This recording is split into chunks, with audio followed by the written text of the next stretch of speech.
Hey guys, welcome back to channel. അപ്പോൾ ഇന്ന് നമ്മൾ പറയാൻ പോകുന്നത് വളരെ ഹിറ്റായിട്ടുള്ള ഒരു ത്രില്ലർ മിസ്റ്ററി ഹോളിവുഡ് സീരീസ് ആയിട്ടുള്ള വെനസ്ഡേ സീസൺ 2-ന്റെ 3-ാമത്തെ എപ്പിസോഡാണ്. അങ്ങനെ കഴിഞ്ഞ എപ്പിസോഡിൽ വെനസ്ഡേ അവളുടെ സൈക്കിക് ആയിട്ടുള്ള പവേഴ്സ് എല്ലാം ഓവറായിട്ട് സ്ട്രെയിൻ ചെയ്യുന്നതുകൊണ്ടാണ് അവൾക്ക് ഇങ്ങനെ കണ്ണീന്ന് ബ്ലാക്ക് ടീയേഴ്സ് വരുന്നതെന്നും അങ്ങനെ അവളുടെ പവേഴ്സിനെ എക്സ്പാൻഡ് ചെയ്യാനായിട്ട് അവൾ സഹായിച്ചുകൊണ്ടിരുന്നത് ഗുഡിയുടെ ബുക്കാണെന്നും അവളുടെ അമ്മയായിട്ടുള്ള മോർട്ടീഷ്യ മനസ്സിലാക്കി അത് മാറ്റിവെക്കുന്നതും ഒപ്പം തന്നെ വെനസ്ഡേയുടെ അടുത്തേക്ക് ഇപ്പോൾ ആ ഒരു ബേർഡ്സ് അവളെ നിരീക്ഷിച്ച് വന്നുകൊണ്ടിരിക്കുന്നതും നമ്മൾ കണ്ടതാണ്. അങ്ങനെ ഇന്നത്തെ എപ്പിസോഡ് തുടങ്ങുമ്പോൾ ഇപ്പൊ മോർട്ടീഷ്യയും അവളുടെ ഭർത്താവായിട്ടുള്ള ഗോമസ് ആദംസും കൂടിയിട്ട് കഴിഞ്ഞ എപ്പിസോഡിൽ നമ്മൾ കണ്ടതുപോലെ അവർ തിങ്ങിന്റെ ബർത്ത്ഡേ മറന്നതുകൊണ്ട് ഇപ്പൊ അവന് കുറെ ഹൈ ക്ലാസ് ആയിട്ടുള്ള കാര്യങ്ങളൊക്കെ അറേഞ്ച് ചെയ്ത് മോർട്ടീഷ്യ നെവർമോളത്തെ കാര്യങ്ങളൊക്കെ ഇങ്ങനെ തന്റെ ഹസ്ബൻഡുമായിട്ട് ഷെയർ ചെയ്തുകൊണ്ടിരിക്കുകയാണ്. കൂട്ടത്തില് അവള് നെവർമോറിലെ ആ ഒരു ഫണ്ട് റേസിംഗ് ആയിട്ടുള്ള പ്രോഗ്രാമിൽ ചേർന്ന് അതിന് ഹെഡ് ആയതുകൊണ്ട് തന്നെ അതിനുവേണ്ട ഫണ്ടൊക്കെ സെറ്റ് ചെയ്യുന്നതിന് വേണ്ടിയിട്ട് അവളിപ്പോ അവളുടെ അമ്മേനെ വിളിക്കാനായിട്ട് പോവാണെന്ന് അവൾ തന്റെ ഹസ്ബൻഡിനോട് പറയുന്നുണ്ട്. മോർട്ടീഷ്യയും അവളുടെ അമ്മയും തമ്മിൽ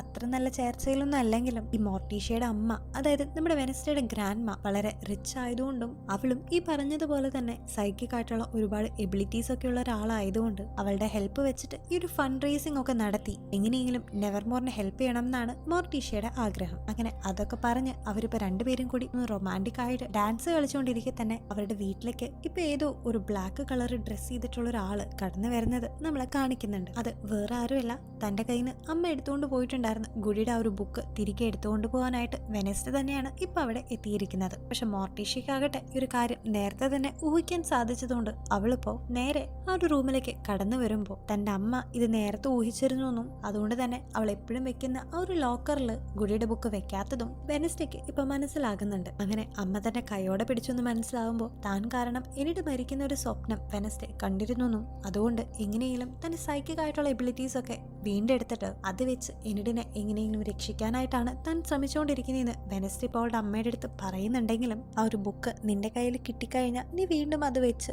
ഓരോ ഷോർട്ട് കട്ട്സ് ഒക്കെ പഠിച്ച് നിന്റെ പവറിനെ മിസ്യൂസ് ചെയ്യുന്നു, അത് നിന്റെ ലൈഫിന് തന്നെ ഡേഞ്ചർ ആണെന്ന് പറഞ്ഞ് മോർട്ടീഷ്യപ്പ് അതിന് സമ്മതിക്കുന്നില്ല. കൂട്ടത്തിൽ തന്നെ നിന്നെ ആൻറ്റായിട്ടുള്ള ഒഫീലിയയ്ക്ക് പറ്റിയ അതേ ഒരു ട്രാജഡി നിനക്ക് വരുത്താനായിട്ട് ഞാൻ സമ്മതിക്കില്ലെന്നും തന്റെ അമ്മയായിട്ടുള്ള വെനസ്ഡേയുടെ ഗ്രാൻഡ്മയുടെ പോലെയല്ല താനെന്നും എനിക്ക് എന്റെ മകളെ രക്ഷിക്കണം എന്നുള്ള ക്ലിയർ ആയിട്ടുള്ള ഒരു എയിം ഉണ്ടെന്നും തന്റെ ഫാമിലി തനിക്ക് അത്രയും ഇമ്പോർട്ടന്റ് ആണെന്നും ഇപ്പൊ മോർട്ടീഷ്യ വെനസ്ഡേയുടെ അടുത്ത് പറയുന്നത് കേട്ട് ആ ഒരു ബുക്ക് കിട്ടില്ലെന്നുള്ള വിഷമത്തില് വെനസ്ഡേ ഇപ്പൊ അവിടെ നിന്ന് പോകുന്നുണ്ട്. അങ്ങനെ പിന്നീട് അവള് നേരെ തന്നെ അവളുടെ റൂമിലേക്ക് വന്ന് തലേ ദിവസം എനിഡിന്റെ ടേബിളിൽ ആരോ കൊണ്ടുവച്ചിട്ടുണ്ടായിരുന്ന ആ ഒരു കണ്ണും പിടിച്ചിട്ട് അതിനെയും നോക്കിയിട്ട് അങ്ങനെ ഇരിക്കുന്നുണ്ട്. കാരണം അവൾക്ക് അവളുടെ പവേഴ്സ് ഉണ്ടെങ്കിൽ ആ ഒരു കണ്ണിനെ തൊടുമ്പോ തന്നെ അവൾക്ക് അതിനെ പറ്റിയിട്ടുള്ള വിഷൻസ് ഒക്കെ കിട്ടുകയും അങ്ങനെ ഈ വെനസ്ഡേക്ക് ഒരു വെല്ലുവിളിയായിട്ട് തീർന്നുകൊണ്ടിരിക്കുന്ന ആ ഒരു പക്ഷികളും അതിന് പുറകിലുള്ള ആ ഒരു പക്ഷികളെ കൺട്രോൾ ചെയ്യാൻ പറ്റുന്ന ഔട്ട്കാസ്റ്റ് ആയിട്ടുള്ള ഒരു മനുഷ്യനെയും വളരെ എളുപ്പത്തിൽ കണ്ടുപിടിക്കാമെന്ന് ആലോചിച്ച് അവൾ അങ്ങനെ ഇരിക്കുന്ന നേരം തന്നെ അവിടേക്ക് ഇൻവിസിബിൾ ആയിട്ട് ആഗ്നസ് എന്ന് പറയുന്ന അവളുടെ ജൂനിയർ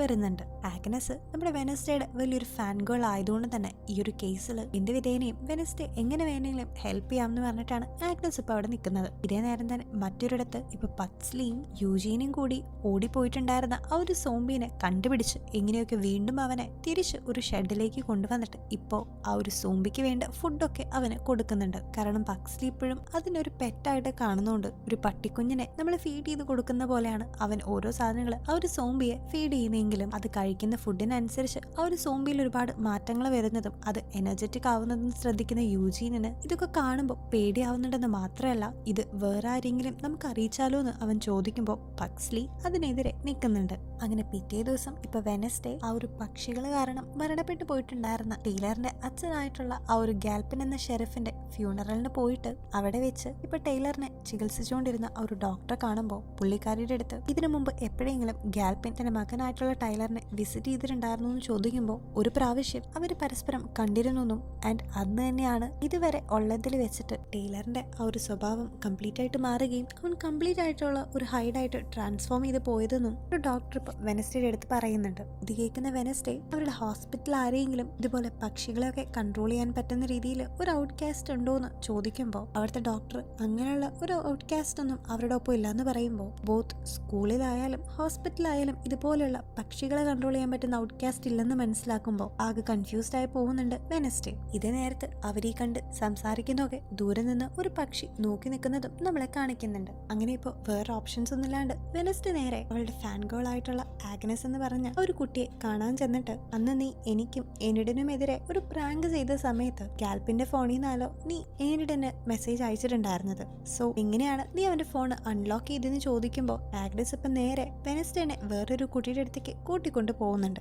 ആ കുട്ടിക്കാകട്ടെ ഇതുപോലെ ആൾക്കാരായിട്ട് രൂപം മാറ്റാനായിട്ടുള്ള ഒരു സൈക്കിക് എബിലിറ്റി ഉള്ളതുകൊണ്ട് അത് വെച്ച് ആ ഒരു കുട്ടിയെ ഗാൽപ്പിന്റെ മുഖം ആക്കി മാറ്റിയിട്ട് അവർ ആ ഒരു ഫോൺ അപ്പൊ അൺലോക്ക് ചെയ്യുന്നുണ്ട്. മാത്രമല്ല അന്ന് ഗാൽപ്പിൻ മരിച്ച് പോലീസുകാർ അവിടേക്ക് വരും മുമ്പ് തന്നെ വിസിബിൾ ആയിട്ടുള്ള ഈ ഒരു ആഗ്നസ് അവരുടെ വീട്ടിൽ നിന്ന് കളക്ട് ചെയ്ത് വെച്ചിട്ടുണ്ടായിരുന്ന കുറച്ച് എവിഡൻസസും അവളിപ്പോ വെനസ്ഡേക്ക് കാണിച്ചു കൊടുക്കുന്നുണ്ട്. സോ ഇതിലൂടെ തന്നെ നമ്മുടെ വെനസ്ഡേ ഇതുപോലെ തന്നെയുള്ള ഡിറ്റക്റ്റീവ് സ്കിൽസ് ഉള്ള ഒരു കുട്ടിയാണ് ആഗ്നസ് എന്ന് നമ്മൾക്ക് മനസ്സിലാക്കാൻ സാധിക്കും. അങ്ങനെ ഇപ്പൊ ആ കണ്ടന്റുകളൊക്കെ നോക്കുമ്പോൾ അതിൽ ഒരു ഫോട്ടോഗ്രാഫ് വെനസ്ഡേ ശ്രദ്ധിക്കുന്നുണ്ട്. അങ്ങനെ അതിന്റെ പുറകിലുള്ള ഡീറ്റെയിൽസ് ഒക്കെ നോക്കുമ്പോഴാണ് അവിടെ പൈൻ ക്രെസ്റ്റ് എന്ന് പറഞ്ഞ ഒരു സ്ഥലം അതിലുള്ള ഫോട്ടോയുടെ ബാക്കിൽ എഴുതിയിരിക്കുന്നതായിട്ട് അവള് ശ്രദ്ധിക്കുന്നത്. അങ്ങനെ ആ ഒരു സ്ഥലവും ഇവർ അന്വേഷിച്ചുകൊണ്ടിരിക്കുന്ന സീക്രട്സ് തമ്മിൽ എന്തെങ്കിലും കണക്ഷനും ഉണ്ടാവും എന്ന് വിചാരിച്ച് അവളിപ്പോ അതിന്റെ മാപ്പൊക്കെ എടുത്ത് ചെക്ക് ചെയ്യുമ്പോൾ ഈ പൈൻ ക്രെസ്റ്റ് എന്ന് പറഞ്ഞ സ്ഥലം ഇവിടുന്ന് കുറച്ച് ദൂരെയാണെന്നും പക്ഷെ ഈ നെവർമോറിലെ കുട്ടികൾ നാളെ ഒരു ട്രിപ്പ് പോകുന്നുണ്ടെന്നും അവിടേക്ക് ചെല്ലാണെങ്കിൽ അവിടെ നിന്ന് ഈ പൈൻ ക്രെസ്റ്റ് എന്ന് പറഞ്ഞ സ്ഥലത്തേക്ക് കുറച്ച് കിലോമീറ്റർ ഉള്ളൂ എന്ന് മനസ്സിലാക്കുന്ന വെനസ്ഡേ ഇതിന്റെ സത്യം കണ്ടുപിടിക്കാൻ വേണ്ടി മാത്രം ആ ഒരു ട്രിപ്പിന് പോകാനായിട്ട് തീരുമാനിക്കുന്നുണ്ട്. അങ്ങനെ പിറ്റേ ദിവസം അവരെല്ലാരും കൂടി ആ ഒരു ക്യാമ്പിന് പുറപ്പെടുമ്പോൾ അവിടെ വെച്ച് പക്സ്ലി ഒരു വലിയൊരു കോഫിൻ കൊണ്ടുവന്നിരിക്കുന്നത് വെനസ്ഡേ കാണുന്നുണ്ട്. ഇപ്രാവശ്യം നീ എന്താണ് കെട്ടി എഴുന്നള്ളിച്ചു കൊണ്ടുവന്നതെന്ന് അവള് ചോദിക്കുമ്പോൾ അതിനകത്ത് സോംബിയുള്ള കാര്യം പറയാൻ പറ്റാണ്ട് അവനിപ്പോ ഓരോ എക്സ്ക്യൂസുകളൊക്കെ ഇങ്ങനെ പറഞ്ഞ് തടി ഊരിക്കൊണ്ടിരിക്കെ തന്നെ അവിടേക്ക് ആദംസിന്റെ ഫാമിലി കാർ എത്തുന്നുണ്ട്. അങ്ങനെ ഇവരെന്തിനാണ് ഇവിടെ എന്ന് ആലോചിച്ച് വെനസ്ഡേ ഇരിക്കെ തന്നെ വേറൊരു സ്ഥലത്ത് പക്സ്ലി ഇപ്പൊ ആ ഒരു സോംബിനെയും കൊണ്ടിട്ടാണ് ഈ ഒരു ഫീൽഡ് ട്രിപ്പിന് വന്നിരുന്ന യൂജീൻ കാണുമ്പോൾ ഇത് കണ്ടിട്ട് അവൻ വളരെയധികം പാനിക് ആകുന്നുണ്ട്. ഇതേ നേരം തന്നെ പക്സ്ലി അവനെ സമാധാനിപ്പിച്ചുകൊണ്ട് നീ ഒന്നുകൊണ്ടും പേടിക്കേണ്ടെന്നും കാരണം എങ്ങനെയെങ്കിലും ഈ ഒരു സോംബി ഇവിടെ നിന്ന് രക്ഷപ്പെടാൻ നോക്കുകയാണെങ്കിൽ പുറത്ത് ഞാനൊരു ട്രാപ്പ് വെച്ചിട്ടുണ്ടെന്നും അതിലൂടെ ഒരുപാട് ഫയർ വർക്ക്സ് ഒക്കെ കത്തുമെന്നും അത് കാണുമ്പോൾ ഈ ഒരു സോംബി പുറത്തിറങ്ങി എന്നുള്ള സിഗ്നൽ നമുക്ക് കിട്ടുമെന്നും പക്സ്ലി ഇപ്പൊ പറയുന്നുണ്ട്. അങ്ങനെ ഇരിക്കെ തന്നെ അവരുടെ പ്രിൻസിപ്പൽ ആയിട്ടുള്ള ഡോക്ടർ ഇപ്പോൾ എല്ലാ സ്റ്റുഡൻസിനെയും വിളിച്ചിട്ട് നിങ്ങൾ ഇവിടെ വന്നിരിക്കുന്നത് ഫീൽഡ് ട്രിപ്പിന് വേണ്ടി മാത്രമല്ലെന്നും നിങ്ങൾ മാക്സിമം എൻജോയ് ചെയ്യണമെന്നും അവരുടെ അടുത്ത് ആവശ്യപ്പെടുമ്പോൾ തന്നെയാണ് ആ ഒരു ക്യാമ്പ് ഏരിയയിൽ തന്നെ ഉണ്ടായിരുന്ന ഒരു പോലീസ് കാഡറ്റിന്റെ ഒരു ടീം ഇപ്പൊ അവിടേക്ക് വന്നിട്ട് ഈ സ്ഥലം ഇപ്പൊ ലീഗൽ ഓക്യുപ്പൈ ചെയ്യുന്നത്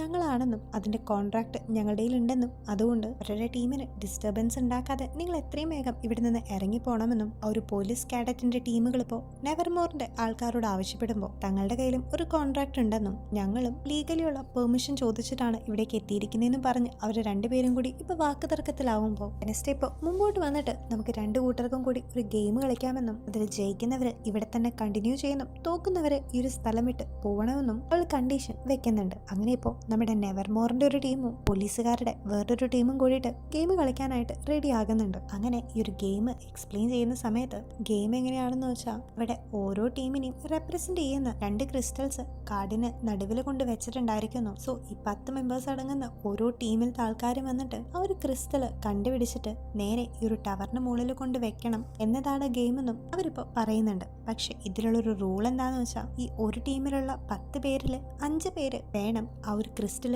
അന്വേഷിച്ചു പോവാമെന്നും ബാക്കി 5 പേര് ഓപ്പോസിറ്റ് ഉള്ള ടീമിന്റെ ക്രിസ്റ്റലിനെ സെക്യൂർ ചെയ്ത് നിൽക്കണമെന്നും അങ്ങനെ 2 ടീമുകളും കൂടി പരസ്പരം കണ്ടുമുട്ടുമ്പോൾ ആ ഒരു ക്രിസ്റ്റൽ കിട്ടാൻ വേണ്ടിയിട്ട് ചെറിയൊരു ഫൈറ്റ് നടത്തിയിട്ട് അതിലേത് ടീമാണോ ജയിക്കുന്നത് ആ ടീമിനായിരിക്കും ആ ഒരു ക്രിസ്റ്റൽ ആദ്യം കണ്ടുപിടിക്കാനായിട്ട് സാധിക്കാമെന്നും അങ്ങനെ ആദ്യം ക്രിസ്റ്റൽ കണ്ടുപിടിക്കുന്ന ടീമിന് ഒരു ഫ്ലെയർ ഗൺ വെച്ച് ഷൂട്ട് ചെയ്ത് ഒരു സിഗ്നൽ കൊടുക്കാമെന്നും റൂൾസിലിപ്പോൾ പറയുന്നുണ്ട്. സോ അങ്ങനെ ഈ ഒരു ഗെയിം നടക്കുന്ന സമയത്ത് ആദ്യമായിട്ട് ഈ ഒരു ക്രിസ്റ്റൽ കണ്ടുപിടിക്കുന്നത് നമ്മുടെ പോലീസുകാരുടെ ടീമിനാണെങ്കിലും വളരെ തന്ത്രപൂർവ്വം തന്നെ നമ്മുടെ ടീമിലത്തെ മെമ്പേഴ്സ് ആ ഒരു പോലീസുകാരെ കബളിപ്പിച്ച് അവരുടെ ടീമിലുള്ള ആ ഒരു ക്രിസ്റ്റൽ എടുത്ത് ലാസ്റ്റ് ആ ഒരു മത്സരത്തിൽ വെനസ്ഡേ ഹെഡായിട്ട് നിന്നിരുന്ന നമ്മുടെ നെവർമോറിലെ ആൾക്കാർ തന്നെ ജയിക്കുന്നുണ്ട്. വെനസ്ഡേ ഇതിനിറങ്ങി തിരിക്കുന്നത് തന്നെ അവൾക്ക് ഈ ഒരു സ്ഥലത്ത് താമസിക്കാനൊന്നും വേണ്ടിയിട്ടല്ല, പകരം ഈ ഒരു സ്ഥലത്ത് നിന്ന് കുറച്ച് ദൂരേ ഉള്ളൂ ആ ഒരു ഷെറിഫ് പറഞ്ഞ പൈൻ ക്രെസ്റ്റിലേക്ക് എന്നും അവിടെ എത്തിക്കഴിഞ്ഞു കഴിഞ്ഞാൽ ഞാൻ അന്വേഷിച്ചുകൊണ്ടിരിക്കുന്ന കാര്യങ്ങൾക്ക് എന്തെങ്കിലും ഒരു തുമ്പ് കിട്ടുമെന്ന് വിചാരിച്ചാണ് വെനസ്ഡേ ഇതിനൊക്കെ ഇറങ്ങിത്തിരിക്കുന്നത്. അങ്ങനെ അന്ന് രാത്രിയാവുന്ന സമയത്ത് ഒരു ഗെയിമിലൊക്കെ ജയിച്ച്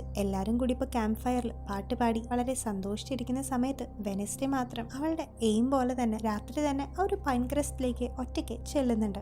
അങ്ങനെ അവിടെ എത്തുമ്പോൾ ഈ ഗാൽപ്പിനും അവൻ്റെ ഫാമിലിയുടെയും ഒരുപാട് ഫോട്ടോസാണ് അവൾ അവിടെ കാണുന്നത്. പക്ഷെ അതിൻ്റെ ഒക്കെ കൂട്ടത്തിൽ തന്നെ നമ്മുടെ ടൈലറിനെ ഇപ്പം അഡ്മിറ്റ് ചെയ്തിരിക്കുന്ന ആ ഒരു സൈക്കാട്രിക് ആയിട്ടുള്ള ഒരു ഹോസ്പിറ്റലിൽ ഉണ്ടായിരുന്ന പല പേഷ്യൻസിൻ്റെ ഡീറ്റെയിൽസ് അവിടെ ന്യൂസ് പേപ്പർ കട്ടിങ്സ് ആയിട്ട് ഒട്ടിച്ച് വെച്ചിരിക്കുന്നത് ഇപ്പൊ വെനസ്ഡേ കാണുന്നുണ്ട്. ഇതേ നേരം തന്നെ അവിടെ നിന്ന് ലൂവിസ് എന്ന് പറഞ്ഞ ഒരു ഫീമെയിലിന്റെ പേരും അവൾക്ക് കിട്ടുന്നുണ്ട്. മാത്രമല്ല ആ ഒരു ലിസ്റ്റിൽ പറഞ്ഞിട്ടുണ്ടായിരുന്ന പേഷ്യൻസ് എല്ലാവരും മരണപ്പെട്ടു എന്ന രീതിയിലാണ് ന്യൂസ് എഴുതിയിട്ടുണ്ടായിരുന്നതുകൊണ്ട് ഒരു പക്ഷേ ഇവരുടെ അടുത്ത ലിസ്റ്റിൽ എന്നിടായിരിക്കുമെന്നും വെനസ്ഡേ ഇപ്പൊ സംശയിക്കുന്നുണ്ട്. അവൾ ഇതെല്ലാം ചെയ്യുന്നത് ബാക്കിൽ നിന്ന് ഒരു പക്ഷി സൂക്ഷിച്ച് ഒബ്സർവ് ചെയ്യുന്നത് നമ്മളെ കാണിക്കുന്നുണ്ട്.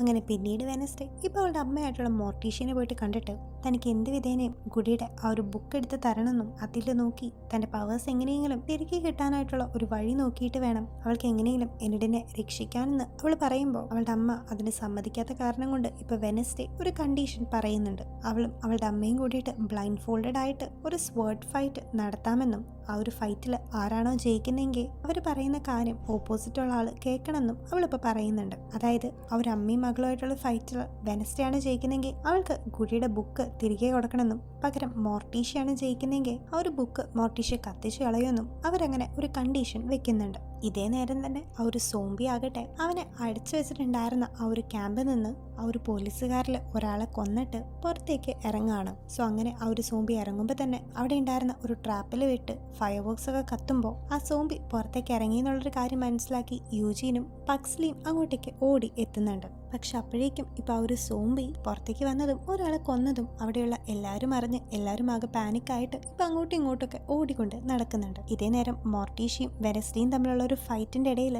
വെനസ്ഡേയുടെ മേലുണ്ടായിരുന്ന ഒരു ഹേർട്ട് ഷേപ്പ് ഇപ്പോൾ അവളുടെ അമ്മയായിട്ടുള്ള മോർട്ടീഷ്യ സ്വേർഡ് വെച്ച് തകർക്കുകയും അതിന്റെ റിസൾട്ടായിട്ട് മോർട്ടീഷ്യ തന്നെ ആ ഒരു ഗെയിമിൽ ജയിക്കുകയും ചെയ്യുന്നുണ്ട്. പക്ഷെ ഇതേ നേരം തന്നെ ആ ഒരു സോംബി ഇപ്പോൾ മോർട്ടീഷ്യയെ അറ്റാക്ക് ചെയ്യാനായിട്ട് പുറകെ വന്നപ്പോഴേക്കും വെനസ്ഡേ അവളുടെ കയ്യിലുണ്ടായിരുന്ന ആ ഒരു സ്വേർഡ് വെച്ച് ആ ഒരു സോംബിയുടെ തലയ്ക്ക് തന്നെ അയച്ച് അവളുടെ അമ്മയെ ഇപ്പോൾ രക്ഷിക്കുന്നുണ്ട്. അങ്ങനെ പിന്നീട് അവിടേക്ക് പോലീസുകാരൊക്കെ വന്നിട്ട് ആ ഒരു സോംബിയെ ഈ ടൈലറൊക്കെയുള്ള ആ ഒരു സൈക്കാട്രിക് ആയിട്ടുള്ള ഒരു ഹോസ്പിറ്റലിലേക്ക് മാറ്റുന്നുണ്ട്. ഇതേ നേരം തന്നെ അവിടെ ഇതൊക്കെ നോക്കി നിൽക്കുന്ന ഒരു ബ്ലാക്ക് ഡ്രസ്സൊക്കെ ധരിച്ചിരിക്കുന്ന ഒരാളെയും അയാളുടെ അടുത്ത് തന്നെയായിട്ട് കുറെ പക്ഷികളെയും വെനസ്ഡേക്ക് കാണാനായിട്ട് സാധിച്ചിരുന്നു. ഇതേ നേരം തന്നെ തന്റെ പവേഴ്സ് ഒന്നും ഇല്ലാണ്ട് ഒരു കാര്യം നടക്കില്ലെന്നും മാത്രമല്ല ഗാൽബിൻ പറഞ്ഞ ആ ഒരു സ്ഥലത്ത് പോയപ്പോൾ അവൾ കണ്ടിട്ടുണ്ടായിരുന്ന ലൂവിസ് എന്ന പേര് ആരുടെയാണെന്നും അവിടെ അവൾ ബാക്കി കണ്ട പേഷ്യൻസിന് എന്താണ് സംഭവിച്ചതെന്നും അതിന് പുറകിലുള്ള മിസ്റ്ററി ഒന്നും മനസ്സിലാക്കാണ്ട് ആകെ കൺഫ്യൂസ്ഡ് ആയിട്ട് നിൽക്കുന്ന വെനസ്ഡേ നമ്മളെ ഈ ഒരു സമയത്ത് കാണിക്കുന്നുണ്ട്. ഇതേ നേരം ആ ഒരു സൈക്കാട്രിക് ഹോസ്പിറ്റലിലേക്ക് ആകട്ടെ പുതിയൊരു പേഷ്യന്റ് വന്നിട്ടുണ്ടെന്ന് അവിടുത്തെ ഡോക്ടറായിട്ടുള്ള ഫെയർബണിപ്പോൾ അവളുടെ അസിസ്റ്റന്റ് ആയിട്ടുള്ള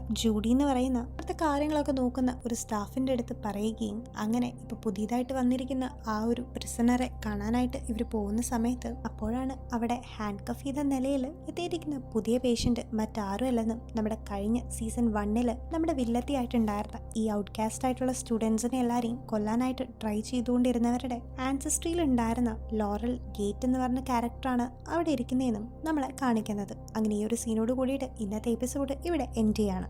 സോ ഗൈസ് അങ്ങനെ നമ്മുടെ സീസൺ 1 ഏറ്റവും പ്രധാന വില്ലത്തിയും ഇപ്പോൾ ഈ ഒരു സീസൺ 2 ഫൈനലി അപ്പിയർ ചെയ്തിട്ടുണ്ട്. മാത്രമല്ല ഈ ഒരു സീസണിൽ ഇപ്പോൾ വെനസ്ഡേക്ക് ഒരൊറ്റ എതിരാളി മാത്രമല്ല ഇപ്പോഴും ഒരിക്കലും അൺകവർ ആവാത്ത ഒരുപാട് സീക്രട്സും ഇതിൽ ഉണ്ട്. ആ ഒരു പക്ഷികളും അവരെ കൺട്രോൾ ചെയ്യുന്ന ആ ഒരു വ്യക്തിയും ഈ ലൂവിസ് എന്ന് പറഞ്ഞ് ഗാൽപ്പിന്റെ വീട്ടിൽ നിന്ന് അവൾക്ക് കിട്ടിയിട്ടുള്ള ആ ഒരു നെയിമോ അങ്ങനെ എല്ലാം കൂടി കൂട്ടി വായിക്കുമ്പോൾ സത്യം പറഞ്ഞാൽ ഈ ഒരു സ്റ്റോറി എങ്ങോട്ടാണ് പോകുന്നതെന്ന് പോലും നമുക്ക് ശരിക്കും പറഞ്ഞ ഒരു ഐഡിയ പോലും കിട്ടില്ല കേട്ടോ.